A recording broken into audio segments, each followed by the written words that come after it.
Blocks are a very powerful feature in AutoCAD. Most people sometimes refer to blocks as symbols, and that's actually how you create symbols, by creating blocks. In this example, we're going to create a block that will act as a symbol for a computer mouse. On the screen, I've drawn a very rough representation of a computer mouse. I know it's a little bit lame looking, but it will do for our purpose. You're going to draw one too, so this could kind of give you an example of what I'm looking for as far as a symbol for a computer mouse. To convert this drawing into a block so it can be used as a symbol, we need to click on the Insert tab in the ribbon, above the ribbon, and we want to choose the Create option in the block area of the ribbon, and we want to give this block or this symbol a name. We'll call it mouse. And we got to determine how we want to specify a base point or an insertion point, and how we want to select the objects for our symbol, and whether we want it to be scaled uniformly or allowed to be exploded. So we'll accept the defaults for this, except for objects we'll specify on screen and base point we'll specify on screen. So we'll click OK. Now AutoCAD is asking us for a base point. And I'm going to use the midpoint of the bottom of the mouse here.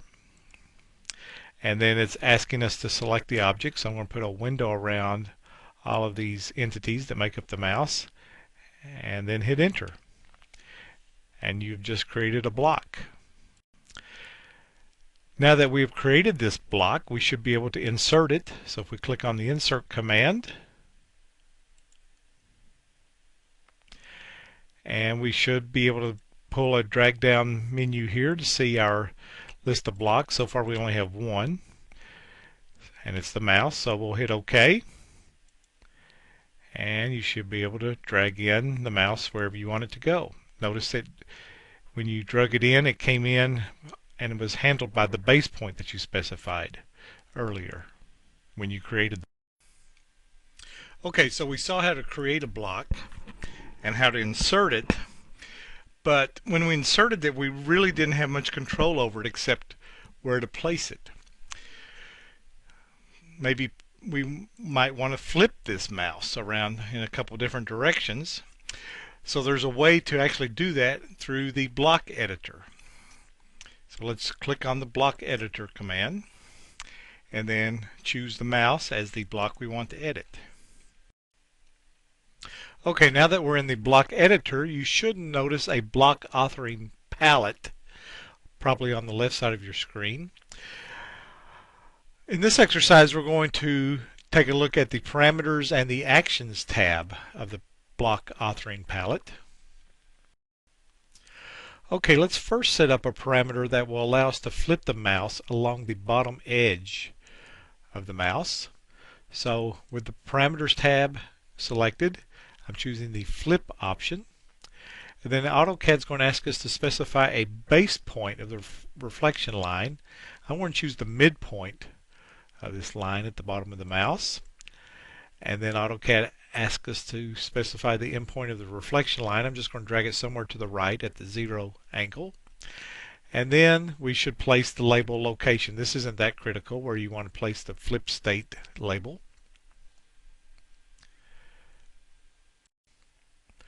Next, let's place a rotation parameter. So I'm going to choose the rotation option. Let me try that again. That didn't quite take. Rotation option. The base point of the rotation,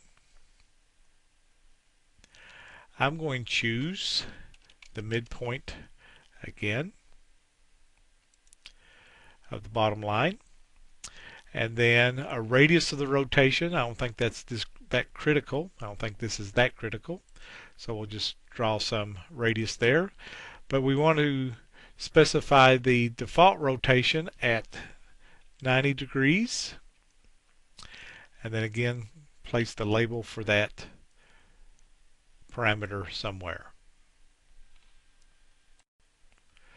Alright, now that we've set up the parameters, we need to assign some actions to those parameters. So I'm going to click on the Actions tab. I'm going to choose the Flip action. And then I'm going to click on Flip State 1. And then AutoCAD asks me to select the objects I want to be able to flip, so I'll just select all of the mouse. Then I'll repeat that for the Rotate action. And I'm going to choose my Angle 1 state. And then select all my objects of the mouse. And then we should be ready to test the block. So to test the block, we'll just click on the Test Block command.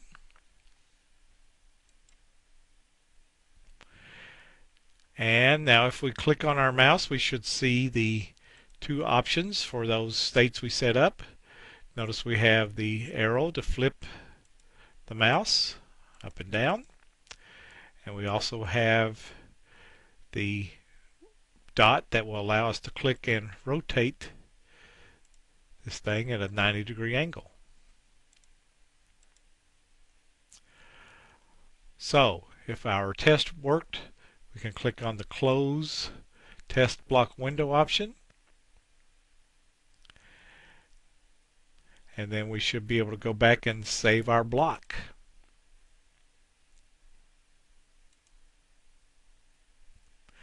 And then we'll close the block editor. Alright, let's give this one final test by inserting the mouse using the Insert command. And then placing the mouse somewhere on the screen. And then clicking on it again, see if our handles appear where we can flip it or rotate it. And that seems to work very well. We're going to proceed now. There's going to be two other symbols that you are going to create for this block exercise.